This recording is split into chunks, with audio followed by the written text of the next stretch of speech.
मी आहे ब्लॉसम. हा ब्लॉग 5 वाजायला पाहिजे. 30 दिवस सीरीजचा कंटिन्यू सीरीज आहे जी ती. बट मध्ये 4-5 दिवस मला अपडेट देणं झालं नाही, कारण क्लासमध्ये पार्ट टेस्ट होती आमची. अँड म्हणजे जेवढं झालं त्यावरती टेस्ट रिव्हिजनमध्ये. अँड PYQs आणि रिव्हिजन माझं ओव्हरऑल म्हणजे मी जे स्वतःहून करते ते सुरूच होतं. त्यामुळे मला टाईम नाही भेटला. सो मी आज व्हिडिओ शूट करते आणि अपडेट देते.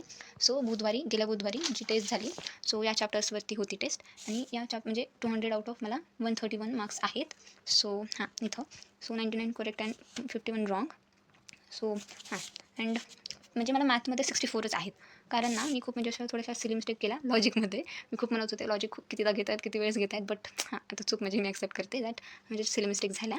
अँड माझे लॉजिकचे किती 10 क्वेश्चन्स होते. म्हणजे त्यातले प्रोबॅबली एक 8 तर बरोबर आलेत माझे. 2 माझे फक्त साईन ते घेण्यात चुकलं.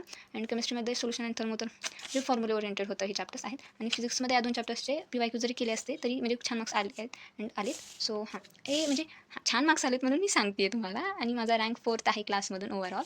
सो छान. सो म्हणूनच सांगते आहे मी. And about full length test आता देणं खूप गरजेचं आहे. आणि क्लासमध्ये मला आजच सांगितलेत की वीकमधून दोन वेळेस टेस्ट होणार. एक रविवारी आणि एक गुरुवारी. सो आता अपकमिंग टेस्ट तर रविवारीच असणार. सो 2 दिवसाचा टाईम आहे. आणि आता मी थोडं म्हणजे कन्फ्यूज आहे अबाउट सिलेबस अँड ऑल. खूप आहे सिलेबस आपल्या MST CETसाठी. सो हां, म्हणजे असं थोडंसं गोंधळासारखं होणार सगळ्या चॅप्टर्सचे क्वेश्चन्स पाहून. बट टाईम मॅनेजमेंट अँड म्हणजे स्वतःला आपण किती आपण माइंडला पण कंट्रोल करतो यावर CET सगळं गेम आहे. सो हां, आता मी जे रिव्हिजनमध्ये सुरू आहे आणि रिसेंटली मी कव्हर केले अभ्यासाचं. सो ते तर फ्रेशली कॅप्चर्ड आहे माझ्या माइंडमध्ये. बट जे हेवी चॅप्टर्स आहेत, हेवी वेटेज चॅप्टर्स आहेत लाईक कॅल्क्युलस अँड फिजिक्समध्ये वेव फॅमिली आहे. सो यांसारखे आता मी त्यांचं रिव्हिजन स्टार्ट करणार आहे. अँड अबाउट हां, ह्याचं झालं. आणि आता मी रेग्युलर स्टडी अपडेट देते. हां, एक गोष्ट तुम्हीही मॉक टेस्ट द्यायला सुरुवात करा. ऑल्दो तुमचा सिलेबस कंप्लीट झाला आहे और तुमचं रिव्हिजन नीट झालं नाही झाले तरी तुम्ही द्या टेस्ट. कारण तुमच्या माइंडला सवय लागेल ते ऑल टाईपचे क्वेश्चन्स करायचे ऑल सिलेबसचे. And at the end CET पण आपल्याला म्हणजे आपल्या माइंडला बुद्धू बनवायचे की हां, ही पण एक सिरियस लेवलची मॉक टेस्ट आहे. सो की जेणेकरून आपण छान स्कोर आणू. सो अँड मी आता रेग्युलर स्टडी अपडेट देते. सो 4-5 दिवसामध्ये laws of motion, work power, energy and so collision आणि सेंटर ऑफ मासचं रिव्हिजन करून दिलं. याचे PYQही माझे झाले आहेत सॉल्व्ह करून. सो त्यामुळेच मला फिजिक्स थोडंसं छान गेलं. अँड अबाउट मॅथ ट्रिग्नॉमेट्री काल सुरू केलेलं. आणि आज 12th ट्रिग्नॉमेट्री घेतलं. सो माझे 11th झाले सगळं कव्हर करून झाले सॉरी. अँड आता 12th माझे फक्त क्वेश्चन्स राहिले. थेरी माझी झाली. अँड आता मी क्वेश्चन्स सो हे लेक्चर करणार आहे मी सरांचं.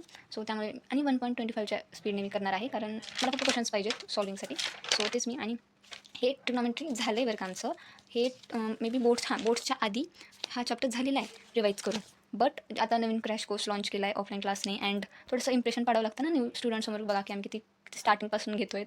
It's okay. बट रिव्हिजन झालं ट्रिग्नॉमेट्रीचं, कारण ट्रिग्नॉमेट्री हे खूप पसरलेला चॅप्टर आहे आपल्या सिलेबसमध्ये. So it's okay about. So केमिस्ट्रीमध्ये केमिकल थर्मोडायनामिक्स हा पार्ट सुरू आहे. 2-3 दिवस त्याच्या कन्सेप्ट घेतले ऑल थेरी. आणि आज क्वेश्चन प्रॅक्टिस सुरू केली. सो फिजिक्सचं थर्मोडायनामिक्स हे साईन कन्व्हेन्शनसाठी अपोजिट असतं. सो तेच लक्षात होतं. बट आज थोडंसं कन्फ्यूज झालं आणि ह्या क्वेश्चनमुळे तर जास्तच कन्फ्यूज झालं. सो आता जास्त प्रॅक्टिस करावी लागेल. अँड हेच होतं तुमच्यासोबत शेअर करण्यासाठी. सो व्हिडिओ आवडला असेल तर नक्की लाईक करा आणि सबस्क्राईब करा माझ्या चॅनलला. धन्यवाद.